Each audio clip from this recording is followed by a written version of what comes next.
অনেক ঘর আছে যেখানে হাঁড়ি চড়বে কিনা তা ঠিক করে দেয় ওই মাসের রেশনের চাল আর গমের বস্তা। কেন্দ্র থেকে চাল, গম, চিনি রাজ্যের গুদামে এসে পৌঁছেছে ঠিকই, কিন্তু অভিযোগ তৃণমূল জমানায় কিছু ক্ষেত্রে সেটা নাকি গরিবের হাতেই পৌঁছয়নি। গোডাউনে পড়ে থেকে নষ্ট হয়েছে প্রায় 1,34,00,000 চাল, গম, চিনি। আজকের পর্ব, গাফিলতিতে নষ্ট গরিবের খাবার।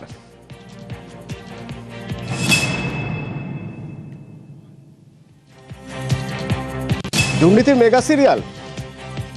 আজকের পর্ব, গাফিলতিতে নষ্ট গরিবের খাবার। ক্যাগ কি বলছে?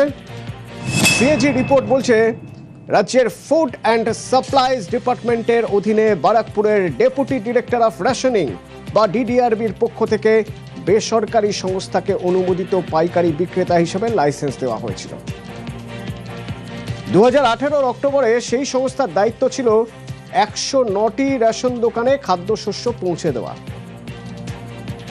অভিযোগ, হাজার হাজার কুইন্টাল মাল তোলার পরও সংস্থাটি 96টি দোকানে রেশন পৌঁছতেই ভুলে যায়। এও সম্ভব?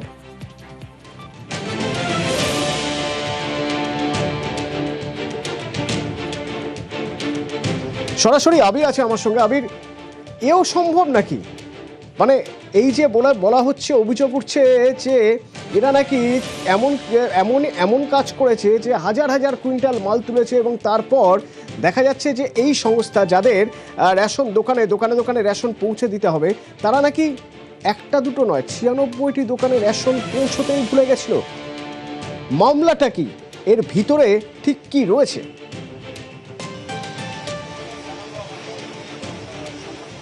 প্রথমত হচ্ছে, তুমি জানো যে যে সংস্থা পশ্চিমবঙ্গের যে কলকাতা, হাওড়া, হুগলি, উত্তর 24 পরগনার একটা বড় অংশ জুড়ে রেশন দোকানগুলোতে তাদের খাদ্যদ্রব্য বন্টন করে, সেটা হচ্ছে খাদ্য দপ্তরের হচ্ছে ডাইরেক্টর অফ রেশনিং।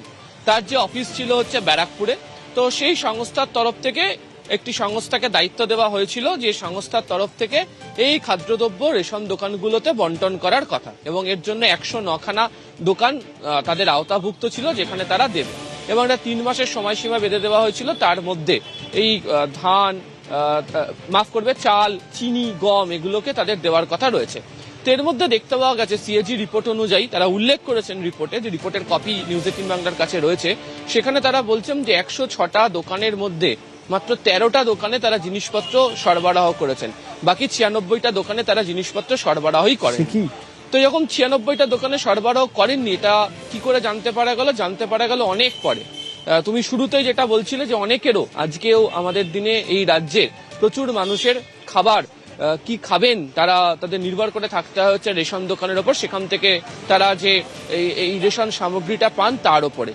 তো এই 3 মাস সময় তো কম নয়। এখন একটা দোকানে, রেশন দোকানে যদি 7 দিনও যদি খাদ্যদ্রব্য না গিয়ে পৌঁছয়, তাহলে তো সরাসরি খাদ্য দপ্তরের কানে পৌঁছে যাওয়ার কথা। এবং রেশনিং বলে একটা আলাদা একটা দপ্তর ছিল, ডাইরেক্টর অফ রেশনিং, তাদের কাছে পৌঁছানোর কথা। তো তারা কেন গোটা বিষয়টি সম্পর্কে জানতে পারলেন না? পরবর্তী সময় যখন সরেজমিনে যে সংস্থাকে দায়িত্ব দেওয়া হয়েছিল তাদের গোডাউনে যাওয়া হলে, একটি নয় 2টি গোডাউনে তারা যখন পরীক্ষা করলেন, সেখানে পরীক্ষা করে গিয়ে কি দেখলেন, যে কোয়ালিটি মেনটেন করার কোনো জায়গা নেই। অর্থাৎ যেখানে খাদ্যদ্রব্য রাখতে হয় তার জন্য যে উপযুক্ত পরিকাঠামো থাকা দরকার, সেই উপযুক্ত পরিকাঠামোই থাকে না। আমি এক এক করে বোঝার চেষ্টা করি। 1 নম্বর হচ্ছে যে তুমি বলছো যে মাত্র 103টা রেশনের দোকান, তার মধ্যে থেকে মাত্র কয়েকটা রেশনের দোকানে পৌঁছেছে, বাকি 96টা দোকানে রেশনের দোকানে মাল পৌঁছয়নি। মানে মাল মাঝপথে গায়েব, কোথাও একটা এদিক ওদিক হয়ে চলে গিয়েছে। এই বিষয়টা যখন দেখতে গোডাউনে, বেসরকারি সংস্থার গোডাউনে যারা পদস্থ কর্তারা রয়েছেন তারা ঢুকেছেন, তারা দেখছেন যে সেখানে স্বাস্থ্যবিধি বলে কোনো ব্যাপার নেই। মানে কোয়ালিটি, মানে কোনো জিনিস কিভাবে রাখতে হয় সেই কোয়ালিটি কন্ট্রোলের কোনো ব্যাপারই নেই।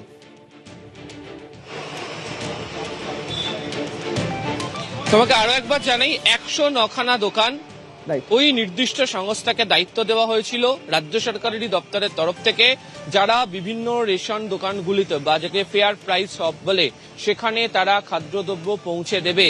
মাত্র 13টা দোকানে তারা দিয়েছিল, 96টা দোকানে দেয়নি।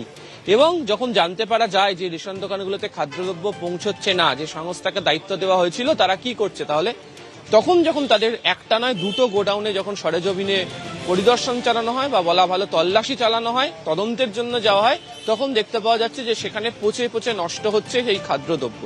এবং যেটা মানুষের পাওয়ার অধিকার ছিল, রেশন ব্যবস্থার মধ্যে দিয়ে পাওয়ার অধিকার ছিল, যার উপর অনেকে নির্ভর করে থাকতেন, তারা গোটা বিষয়টি সম্পর্কে হারালেন, তারা তো পেলেন না।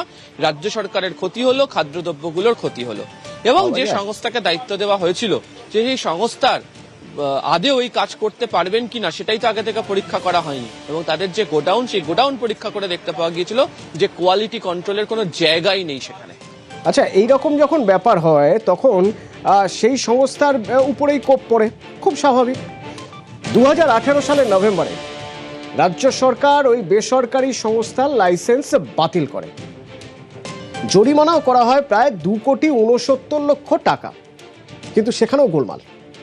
ক্যাগের রিপোর্ট বলছে ওই বেসরকারি সংস্থা নাকি সেই টাকা জমাই দেয়নি, এবং তার চেয়েও আশ্চর্যের, লাইসেন্স বাতিলের 1 বছরের মধ্যেই নাকি আবার ওই সংস্থাকেই খাদ্য বন্টনের বরাদ দেওয়া হয়েছে। আবির,